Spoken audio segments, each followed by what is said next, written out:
தஞ்சாவூர் மாவட்டம் ஒரத்தநாடு சட்டமன்ற தொகுதி திமுக வேட்பாளர் ஆர் வைத்திலிங்கம் தும்பத்திக்கோட்டை, உப்பங்கரை உள்ளிட்ட பல்வேறு கிராமங்களில் தீவிர வாக்கு சேகரிப்பில் ஈடுபட்டார். கூட்டணி கட்சி நிர்வாகிகளுடன் வீதி வீதியாக சென்ற அவருக்கு பெண்கள் கோலாட்டமாடி உற்சாக வரவேற்பளித்தனர்.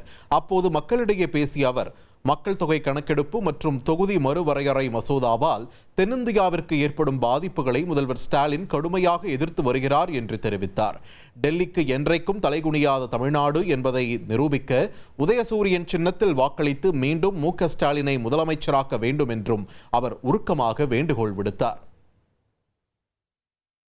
அதாவது மக்கள் தொகை கணக்கெடுப்பு படி பார்த்தால் நமக்கு பாதிப்புகள் வரும். ஏனென்றால் 50 வருடங்களுக்கு 60 வருடங்களுக்கு முன்னால் குடும்ப கட்டுப்பாடு திட்டத்தை நிறைவேற்றிய முதல் மாநிலம் தமிழ்நாடு. அதனால் நமக்கு பாதிப்பு வரும், தென்னிந்தியாவுக்கே பாதிப்பு வரும்.